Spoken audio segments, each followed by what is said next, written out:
Alors l'Union européenne, en tant qu'organisme juridique politique, je la vois précisément comme étant avant tout un transfert du pouvoir politique au pouvoir des fonctionnaires. Parce qu'une particularité de l'Union européenne, c'est que la force des fonctionnaires européens par rapport aux élus est beaucoup plus forte que celle des fonctionnaires par rapport aux politiques dans les politiques nationales.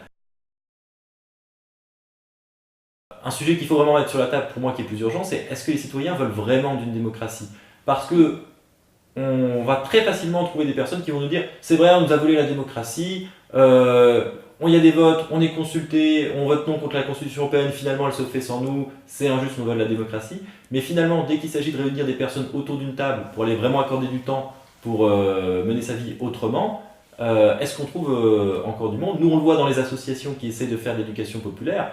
Des gens pour aller vous mettre une tape dans le dos pour vous dire c'est génial, on en trouve à foison.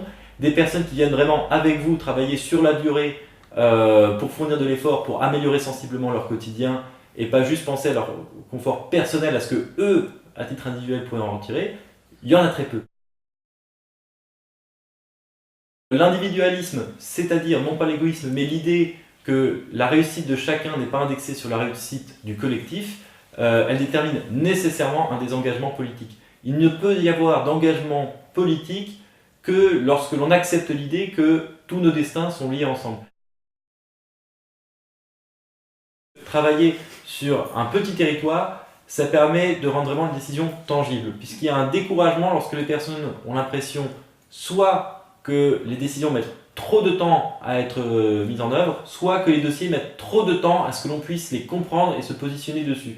Et effectivement, pour que le plus grand nombre de personnes puissent se positionner sur les dossiers, le comprendre et ressentir des effets rapides de décisions qu'ils prennent, c'est plus facile de travailler à petite échelle. Rousseau, il proposait à l'époque, à sa façon, 10 000 personnes pour faire une petite démocratie. Plus on est nombreux, moins on peut s'aligner, puisque les développements économiques ou politico-économiques des pays ne sont pas les mêmes, ils ont des cycles de développement avec leurs conflits qui sont leurs conflits propres. Voter n'est pas un acte politique. Pour autant, la réponse, c'est de faire un vote où on prend le temps de se documenter, où on prend le temps de se dire qu'on n'a pas besoin d'avoir été validé par tel ou tel diplôme, telle ou telle institution pour être un citoyen légitime, on a besoin de prendre le temps. Il faut que l'on puisse, à un moment donné, réfléchir à de la politique sans être en conflit entre ce rôle-là et le rôle de parent, par exemple. Ça, c'est un point. Le deuxième point, c'est qu'il faut aussi travailler le rapport au temps et le rapport aux priorités. Moi, je crois beaucoup à la démocratie délibérative parce que je pense que dès lors que l'on pose le fait que la démocratie, c'est réfléchir à qu'est-ce que l'on souhaite faire et non plus à est-ce que je suis d'accord ou pas d'accord avec ce que les autres ont décidé pour moi, ça change complètement le rapport à la politique. Alors la décroissance, c'est le bon sens. La décroissance se positionne pour un chemin humaniste et écologiste. La démarche de la décroissance, c'est d'essayer de valoriser au mieux l'être humain dans son environnement et dans son rapport à la nature, dans son rapport à son évolution, donc dans son rapport aux limites à ne pas franchir.